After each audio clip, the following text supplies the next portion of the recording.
Hello friend, welcome back to Study Wire YouTube channel. और ये environment का practice set number 12 है, जो कि MP TET, REET, C TET, H T E T, UP TET, Uttarakhand, Jharkhand या छत्तीसगढ़, कोई भी राज्य का अगर आप टेट का एग्जाम दे रहे हैं, ठीक है, तो उसमें इन्वायरमेंट के क्वेश्चन टोटल 30 क्वेश्चन आते ही है। और 30 क्वेश्चन में जो भी सिलेबस होता है वो 3rd टू लेकर 8th तक की NCERT की जो बुक है, ठीक है, 3rd टू लेकर 5th तक की पर्यावरण की, और 6वीं से लेकर 8वीं तक की जो भूगोल की पुस्तक होती है उससे क्वेश्चन आते हैं, ठीक है। तो ये सारे के सारे क्वेश्चन वहीं से लिए गए हैं। इसे एक प्रैक्टिस सेट की तरह आप लीजिए, और इसमें अगर 25+ क्वेश्चन आपके सही होते हैं, इसका मतलब आप सही दिशा में पढ़ाई कर रहे हैं, अदरवाइज आपको पढ़ने की आवश्यकता है, ठीक है। और इसे अंत तक देखिएगा, इसका फ़ायदा आपको एग्जाम में ज़रूर देखने को मिलेगा, ठीक है। तो आइए लेक्चर स्टार्ट करते हैं। तो सबसे पहला क्वेश्चन होगा हमारे इस लेक्चर का कि निम्नलिखित में से कौन सा ऊर्जा का स्रोत कभी पर्यावरणीय प्रदूषण नहीं करता, ठीक है। तो ये सारे के सारे ऊर्जा के स्रोत है, नाभिकीय ऊर्जा, सौर ऊर्जा, कोयला और पेट्रोलियम। इनमें से ऐसा कौन सा है जो कि पर्यावरण प्रदूषण नहीं करता है, ये हमसे पूछा है। तो जो सौर ऊर्जा है वह किसी प्रकार का पर्यावरण प्रदूषण नहीं करता है। तो ऑप्शन नंबर फर्स्ट यहाँ पर क्या हो जाएगा, राइट आंसर। और ये प्रदूषण रहित ऊर्जा का स्रोत है ना। अगला देखते हैं, और सौर ऊर्जा को हम विद्युत ऊर्जा में कन्वर्ट किससे करते हैं, तो सोलर प्लेट के द्वारा किया जाता है। क्वेश्चन नंबर सेकंड यहाँ पर हो जाएगा कि वायुमंडल की सबसे निचली परत क्या कहलाती है, ठीक है। तो ये हमारी पृथ्वी हो गई, और पृथ्वी पर ये वायुमंडल की सबसे निचली परत होती है, इसे हम क्या कहते हैं। तो पहला ऑप्शन है क्षोभ मंडल, सेकेंड ऑप्शन है समताप मंडल, थर्ड है आयन मंडल, और फोर्थ है ओजोन मंडल, ठीक है। तो सबसे निचली परत को कहा जाता है क्षोभ मंडल, ठीक है, क्षोभ मंडल। तो ऑप्शन नंबर फर्स्ट हो जाएगा राइट आंसर। और इंग्लिश में अगर हम बात करें तो इसे कहा जाता है टोपोस्फेयर, ठीक है। तो सबसे पहले आती है टोपोस्फेयर, फिर उसके बाद आ जाती है स्ट्रेटोस्फेयर, स्ट्रेटोस्फेयर के बाद आ जाती है मिसोस्फेयर, और मिसोस्फेयर के बाद आयनोस्फेयर आती है, ठीक है। मतलब क्षोभ मंडल, समताप मंडल, मध्य मंडल, आयन मंडल और बाह्य मंडल आती है, ठीक है। ये आपको याद रखना है। क्वेश्चन नंबर थर्ड देखते हैं यहाँ पर कि अम्लीय वर्षा का कारण निम्नलिखित में से किसकी सांद्रता में वृद्धि है, ठीक है। किसकी सांद्रता में जब वृद्धि होती है तब अम्लीय वर्षा कहलाती है, ठीक है। तो पहला ऑप्शन है CO2 तथा N2O NO2, सेकंड ऑप्शन है CO तथा CO2, थर्ड ऑप्शन है कार्बन मोनोऑक्साइड मतलब CO और N2, फोर्थ ऑप्शन है धूल तथा O3, ठीक है। तो ऑप्शन नंबर फर्स्ट यहाँ पर राइट आंसर होगा कि जब कार्बन डाइऑक्साइड और नाइट्रोजन डाइऑक्साइड, ठीक है, जल के साथ मतलब H2O के साथ क्रिया करती तो बना क्या लेती, तो H2SO4 बनाती है, या फिर H2SO4 या फिर HNO3 का निर्माण करती है, जिसे हम अम्ल वर्षा के नाम से जानते हैं, ठीक है। ये आपको याद रखना है। और अम्ल वर्षा किस पानी को कहेंगे, तो जिस पानी का पीएच मान, ठीक है, जिस पानी का पीएच मान 6.5 से क्या हो जाए, कम हो जाए, तो उसे क्या कहते हैं, अम्ल वर्षा कहते हैं, ठीक है। ये आपको याद रखना है। अगला क्वेश्चन नंबर फोर्थ हो जाएगा कि रेड डाटा बुक में सम्मिलित है, ठीक है। जो रेड डाटा बुक है उसमें सम्मिलित है। तो पहला ऑप्शन हो जाएगा विलुप्त हो रहे जीव, सेकंड ऑप्शन हो जाएगा विभेद जीव, थर्ड ऑप्शन हो जाएगा आपत्तिग्रस्त जीव, और फोर्थ ऑप्शन हो जाएगा यह सभी, ठीक है। तो ऑप्शन नंबर डी हो जाएगा राइट आंसर कि रेड डाटा बुक के अंतर्गत विलुप्त हो रहे जीव भी शामिल है, विभेद जीव भी और आपत्तिग्रस्त जीव भी शामिल होते हैं, ठीक है। तो ऑप्शन नंबर फोर्थ है यहाँ पर राइट आंसर।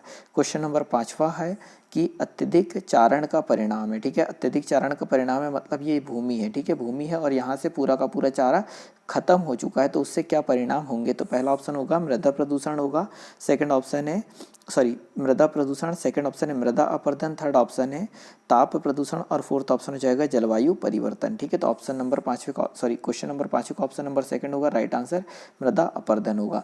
कहने का मतलब कि जो भूमि होती है उसमें जो चारा लगा हुआ होता है वो क्या करती है, मिट्टी को पकड़ के रखती है, परंतु जब अत्यधिक चारण, ये पूरा का पूरा चारा खत्म हो जाएगा, तो जो बारिश होगी ये मिट्टी को बहा कर ले जाएगी, जिसे हम मृदा अपरदन के नाम से जानते हैं।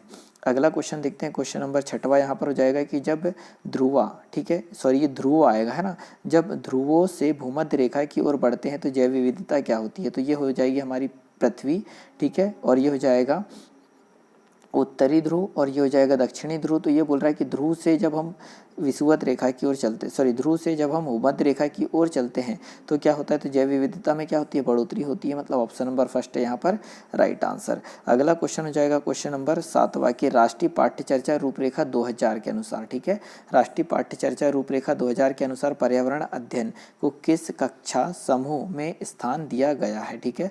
तो पहला ऑप्शन है पहली और दूसरी कक्षा, सेकंड ऑप्शन है तीसरी और 5वीं कक्षा, थर्ड ऑप्शन है 6वीं और 8वीं कक्षा, और फोर्थ ऑप्शन हो जाएगा 9वीं और 10वीं कक्षा। ठीक है, तो राष्ट्रीय पाठ्य चर्चा रूपरेखा के अनुसार 2000 का, ठीक है, सन 2000 का पर्यावरण अध्ययन किसके अंतर्गत रखा गया है? तो ऑप्शन नंबर सेकंड हो जाएगा राइट आंसर। तीसरी से 5वीं क्लास तक पर्यावरण अध्ययन को अध्ययन कराया जाता है, तो ऑप्शन नंबर सेकंड है राइट आंसर। ठीक है, क्वेश्चन नंबर 8वां यहाँ पर हो जाएगा कि भारत के किस क्षेत्र में अधिकतम भूस्खलन की घटनाएं होती है? ठीक है, भूस्खलन की घटना मतलब अगर ये कोई पर्वत हो गया, जब इधर से आंधी आती है तो ये पर्वत इधर फिसल जाता है, जिससे कहा जाता है भूस्खलन। और ये भारत में कहाँ पर अधिकतम देखने को मिलती है? तो पहला ऑप्शन हो जाएगा उत्तर पूर्वी पहाड़, सेकंड ऑप्शन हो जाएगा हिमालय, थर्ड ऑप्शन है पश्चिमी घाट व नीलगिरी, और फोर्थ ऑप्शन हो जाएगा उत्तरी घाट। ठीक है, तो ऑप्शन नंबर सेकंड यहाँ पर हो जाएगा राइट आंसर हिमालय। तो हम ये बोल सकते हैं कि भारत का हिमालयी क्षेत्र अत्यधिक सुभेद्यता क्षेत्र के अंतर्गत आता है। ठीक है, सुभेद्यता क्षेत्र के अंतर्गत आता है। यहाँ पर सर्वाधिक भू संकलन की घटना होती है। ठीक है, भूस्खलन की घटना होती है। क्वेश्चन नंबर 9वां यहाँ पर हो जाएगा कि निम्नलिखित में से कौन सा युग में सुमेलित नहीं है? ठीक है, तो जो 4 युग में दे रखे तो कौन सा युग में सुमेलित नहीं है वह हमें बताना है। तो हल्दी पाउडर, ठीक है, हल्दी पाउडर क्या होता है? मेटेलिक येलो होती है, तो बिल्कुल इसी कलर की होती है, तो पहला तो सही है। सेकंड देखेंगे जो फ्रियॉन गैस होती है वो क्लोरोफ्लोरोकार्बन के लिए उत्तरदायी होती है, बिल्कुल सही है। और फ्रियॉन गैस का यूज़ हम फ्रिज में करते हैं। ठीक है, और फ्रिज से जो गैस निकलती है वो क्लोरोफ्लोरोकार्बन होती है, जो ओजोन क्षरण का मुख्य घातक ये हो जाएगी ना गैस। थर्ड है ग्रीन हाउस प्रभाव। ठीक है, या ग्रीन हाउस गैस तो कार्बन डाइऑक्साइड है, ये बिल्कुल सही है। और हमसे कौन सा सुमेलित नहीं है ये पूछा है, तो ऑप्शन नंबर 4 होगा यहाँ पर राइट आंसर।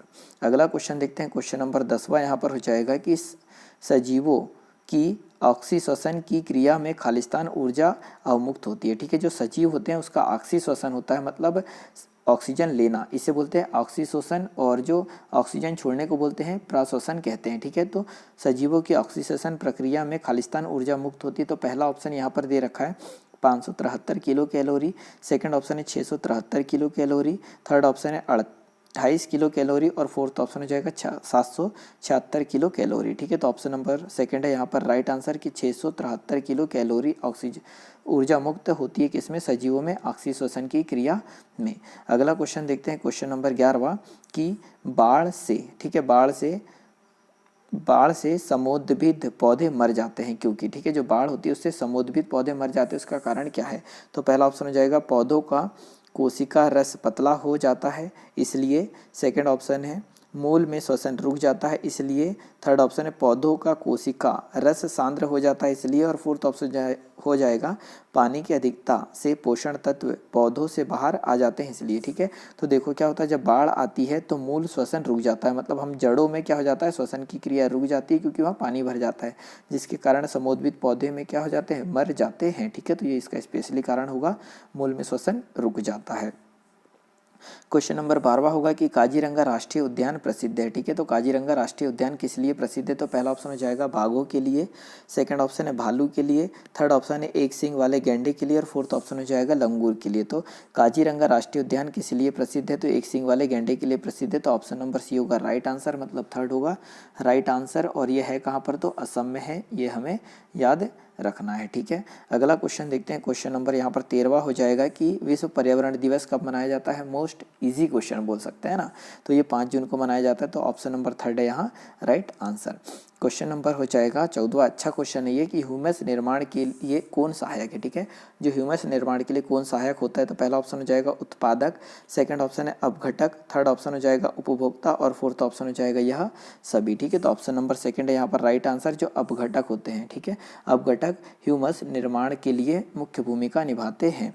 क्वेश्चन नंबर 15वां हो जाएगा कि डीडीटी, ठीक है, डीडीटी इसका फुल फॉर्म क्या होता है? वैसे डीडीटी का डाइक्लोरो डाइफेनिल ट्राइक्लोरो एथेन होता है। ठीक है, डाइक्लोरो डाइफेनिल ट्राइक्लोरो एथेन, तो इसका ये है क्या, ये पूछा है हमसे, तो खरपतवार निवारक, सेकंड है जैव निम्नीकरण प्रदूषण, थर्ड है अजैव निम्नीकरण प्रदूषण, और फोर्थ ऑप्शन हो जाएगा एंटीबायोटिक। ठीक है, तो ऑप्शन नंबर सी यहाँ पर या थर्ड हो जाएगा राइट आंसर की जो डीडीटी है डाइक्लोरो डाइफेनिल ट्राइक्लोरो एथेन, यह एक अजैव निम्नीकरणीय प्रदूषण है। डीडीटी का उपयोग कीटनाशक के रूप में किया जाता है जिसे अब प्रतिबंधित कर दिया गया है। ठीक है, अगला क्वेश्चन देखते हैं, क्वेश्चन नंबर 16वां हो जाएगा कि सागरी खरपतवार महत्वपूर्ण स्रोत है। ठीक है, तो जो सागर मतलब हम महासागर से जो खरपतवार निकाली जाती है वो किस चीज़ का महत्वपूर्ण स्रोत है, ये पूछा गया है। तो पहला ऑप्शन हो जाएगा क्लोरीन के, सेकंड ऑप्शन हो जाएगा ब्रोमीन के, थर्ड ऑप्शन हो जाएगा आयोडीन के और फोर्थ ऑप्शन हो जाएगा लोहा। तो सागर से हम नमक निकालते हैं तो नमक का फॉर्मूला होता है NaCl। तो इसमें हमें क्या दिख रहा है, Cl दिख रहा है, मतलब ऑप्शन नंबर थर्ड क्या हो जाएगा राइट आंसर। सॉरी, क्या है, आयोडीन। सॉरी, हम आयोडीन में क्या होता है, नमक होता है ना। तो नमक होता है और सॉरी नमक में आयोडीन होता है, तो आयोडीन जो सागरी खरपतवार होगा उसका मुख्य स्रोत होगा। तो ऑप्शन नंबर थर्ड होगा राइट आंसर, है ना। क्वेश्चन नंबर 17 यहाँ पर हो जाएगा कि मोनाल, ठीक है, मोनाल उत्तराखंड के अतिरिक्त किस राज्य का पक्षी है। ठीक है, बहुत अच्छा क्वेश्चन है कि मोनाल उत्तराखंड के अतिरिक्त किस राज्य का राज्य पक्षी है। तो पहला ऑप्शन हो जाएगा अरुणाचल प्रदेश, सेकंड ऑप्शन हो जाएगा जम्मू कश्मीर, थर्ड ऑप्शन है हिमाचल प्रदेश, फोर्थ ऑप्शन हो जाएगा मेघालय। तो जो मोनाल है वह हिमाचल प्रदेश का भी क्या है, राज्य पक्षी होगा। और जो मोनाल है वो उत्तराखंड का, हिमाचल का और नेपाल का भी राज्य पक्षी है। ठीक है, तो ये आपको याद रखना है। अगला क्वेश्चन है क्वेश्चन नंबर 18 की ओजोन परत की मोटाई मापने की इकाई है। ठीक है, ओजोन परत की मोटाई किससे मापी जाती है, इकाई क्या है उसकी। तो पहला ऑप्शन है डेसिबल, सेकंड है डाप्सन, थर्ड ऑप्शन है पास्कल और फोर्थ ऑप्शन है वेबर। ठीक है, तो ऑप्शन नंबर सेकंड है यहाँ पर राइट आंसर की जो डाप्सन है उससे ओजोन परत की मोटाई मापी जाती है। क्वेश्चन नंबर 19वां हो जाएगा कि सामाजिक वानिकी का उद्देश्य क्या है। ठीक है, सामाजिक वानिकी का उद्देश्य क्या है ये हमसे पूछा गया है। तो पहला ऑप्शन हो जाएगा पर्यावरणीय, सामाजिक व ग्रामीण विकास में मदद के उद्देश्य से वनों का प्रबंधन, सेकंड ऑप्शन है ग्रामीण क्षेत्रों में चकबंदी, थर्ड ऑप्शन है वन्य प्राणियों का संरक्षण और फोर्थ ऑप्शन है चारागाहों का विकास। ठीक है, तो 19वें क्वेश्चन का ऑप्शन नंबर फर्स्ट हो जाएगा राइट आंसर कि सामाजिक वानिकी का उद्देश्य क्या है। तो पर्यावरणीय, सामाजिक व ग्रामीण विकास में मदद के उद्देश्य से वनों का प्रबंधन। तो ऑप्शन नंबर फर्स्ट होगा क्या, राइट आंसर। क्वेश्चन नंबर 20वां हो जाएगा कि चिपको आंदोलन के जनक गौरा देवी, ठीक है, एक महिला थी, चिपको आंदोलन के जनक गौरा देवी द्वारा चिपको आंदोलन किस गांव से प्रारंभ किया गया था। तो पहला ऑप्शन है रैणी गांव, सेकंड ऑप्शन है मनमती, थर्ड ऑप्शन है थिरपाक, फोर्थ ऑप्शन है हाड़गांव। ठीक है, तो ऑप्शन नंबर फर्स्ट हो जाएगा राइट आंसर रौणी गांव। तो चिपको आंदोलन की जो जनक थी कौन, चिपको आंदोलन की जनक थी गौरा देवी। ठीक है, तो इनने कौन से गांव से स्टार्ट किया था चिपको आंदोलन, तो रौणी गांव से स्टार्ट किया था। तो ऑप्शन नंबर फर्स्ट हो जाएगा यहाँ राइट आंसर।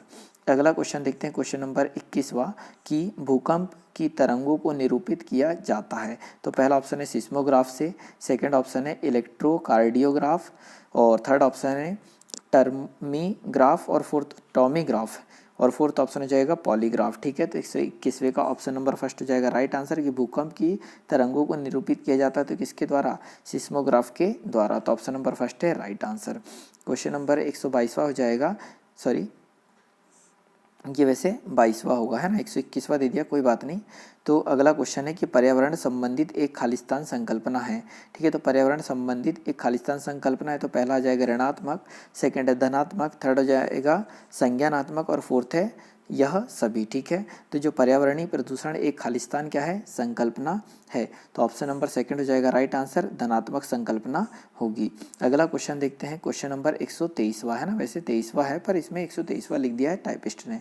तो किस खाद्य श्रृंखला की प्रथम कड़ी सदैव हरे पादप होते हैं, क्योंकि। ठीक है, किसी खाद्य श्रृंखला की प्रथम कड़ी मतलब हम ये बोल सकते हैं कि जो खाद्य श्रृंखला होती है शाकाहारी, मांसाहारी, सर्वाहारी, तो इसकी प्रथम श्रृंखला क्या है, सदैव हरे पादप होते हैं। इसका कारण क्या है, तो पहला ऑप्शन है यह विस्तृत रूप से फैले होते हैं, सेकंड ऑप्शन है यह मृदा से जुड़े होते हैं, थर्ड ऑप्शन है यह सूर्य के प्रकाश से वायुमंडलीय CO2 को स्थिरीकृत करते हैं, फोर्थ ऑप्शन है इनमें जड़ें होती है। ठीक है, तो खाद्य श्रृंखला की प्रथम कड़ी सदैव पादप कैसे होते हैं, तो ये क्या करते हैं, सूर्य के प्रकाश को वायुमंडलीय CO2 से स्थिरीकृत करते हैं। कहने का मतलब यह है कि सूर्य से जो ऊर्जा का मुख्य स्रोत क्या है, सूर्य है, सूर्य से आने वाले प्रकाश को पादप क्या करते हैं, तो ऊर्जा में कन्वर्ट करते हैं, इसलिए हम इसे क्या बोलते हैं, खाद्य कड़ी का प्रथम पादप कहते हैं। ठीक है, तो यह हमेशा क्या होता है, प्रथम कड़ी सदैव हरे पादप होते हैं। अगला क्वेश्चन हो जाएगा 124वां या 24वां क्वेश्चन हम इसको बोल सकते हैं कि पृथ्वी की सतह पर कितना प्रतिशत भाग जल से घिरा है। ठीक है, तो पहला ऑप्शन है 60, सेकंड ऑप्शन है 71, थर्ड ऑप्शन है 70, 77 और फोर्थ ऑप्शन हो जाएगा 80। तो पृथ्वी की सतह का कितना परसेंट भाग जल से घिरा है, तो 71%, ऑप्शन नंबर सेकंड है यहाँ पर क्या राइट आंसर। अगला क्वेश्चन है क्वेश्चन नंबर 125वां या 25वां हम इसे बोल सकते हैं कि उच्चतम न्यायालय ने सरकार को निर्देश दिया कि। यमुना के जल की गुणवत्ता कम से कम ग्रेड सी स्तर तक बनाएं, जिससे उन लोगों को पीने योग्य जिससे उसे लोगों के पीने योग्य बनाकर उपबंध कराया जा सके। उक्त कथन के अनुसार ग्रेड सी का स्तर का अर्थ क्या है? ठीक है, तो पहला ऑप्शन है शुद्ध जल, सेकंड है थोड़ी मात्रा में प्रदर्शित जल, और थर्ड ऑप्शन है औसत दर्जे का दूषित जल, और फोर्थ ऑप्शन है अधिक प्रदूषित जल। ठीक है, तो 25वें का ऑप्शन नंबर सी है यहाँ पर क्या राइट आंसर, औसत दर्जे का दूषित जल।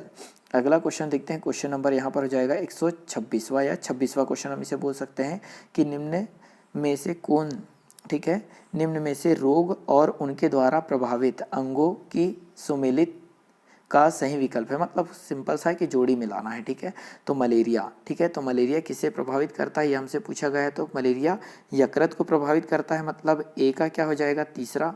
ठीक है, फिर जो रेबीज होता है, ठीक है, जो रेबीज होता है, रेबीज किस चीज़ को प्रभावित करता है, तो यहाँ पर हम ये बोल सकते हैं कि तंत्रिका तंत्र को, तो ये चौथा हो जाएगा।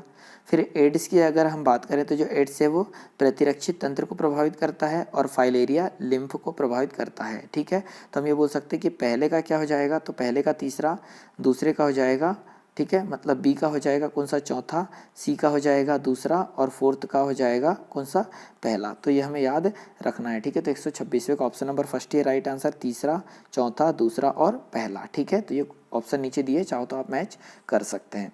क्वेश्चन नंबर 27वां यहाँ पर हो जाएगा कि अपने पर्यावरण की स्वच्छता और शुद्धता का मूल्यांकन करना मुख्य उद्देश्य है। ठीक है, तो अपने पर्यावरण की स्वच्छता और शुद्धता का मूल्यांकन करना मुख्य उद्देश्य, तो पहला ऑप्शन हो जाएगा संज्ञानात्मक क्षेत्र का, सेकंड है भावनात्मक क्षेत्र का, थर्ड ऑप्शन है मानव कार्यात्मक क्षेत्र का, और फोर्थ है उपरोक्त में से कोई नहीं। ठीक है, तो इसका ऑप्शन नंबर सेकंड हो जाएगा राइट आंसर, भावनात्मक क्षेत्र का, कि अपने पर्यावरण की स्वच्छता और शुद्धता का मूल्यांकन करना मुख्य उद्देश्य होगा किसका, तो भावनात्मक क्षेत्र का।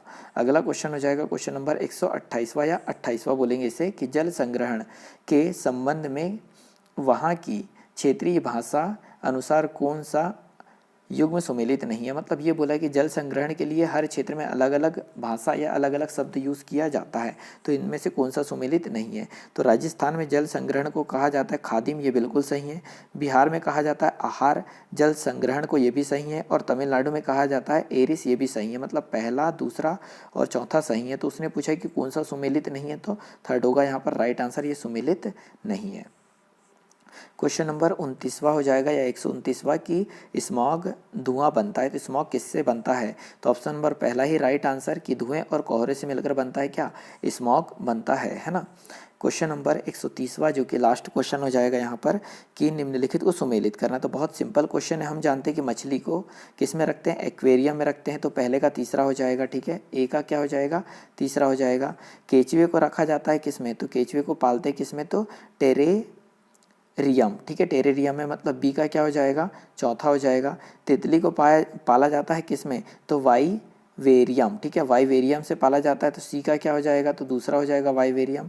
और शाख को पाला जाता है किस में, हर्बेरियम में, तो डी का क्या हो जाएगा, पहला हो जाएगा। ठीक है, तो ये होगा राइट आंसर, पहले का तीसरा, दूसरे का चौथा, तीसरे का दूसरा और चौथे का क्या हो जाएगा, पहला। मतलब यहाँ पर अगर आप देखोगे तो देखो मैच कर लीजिए, ये ऑप्शन नंबर सेकंड है राइट आंसर।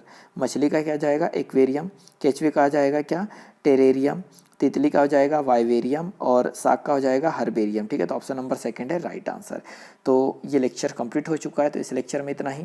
अगले लेक्चर में फिर मुलाकात होगी अगले प्रैक्टिस सेट में। तो आप लोगों के जितने भी नंबर आए हैं आप कमेंट बॉक्स में ज़रूर कमेंट करें, और वीडियो अच्छा लगा तो इसे लाइक और शेयर जरूर करें, और फर्स्ट टाइम चैनल पर आ रहे हैं तो चैनल सब्सक्राइब भी कर लीजिए। ठीक है, वीडियो देखने के लिए बहुत बहुत धन्यवाद। जय हिंद, जय भारत।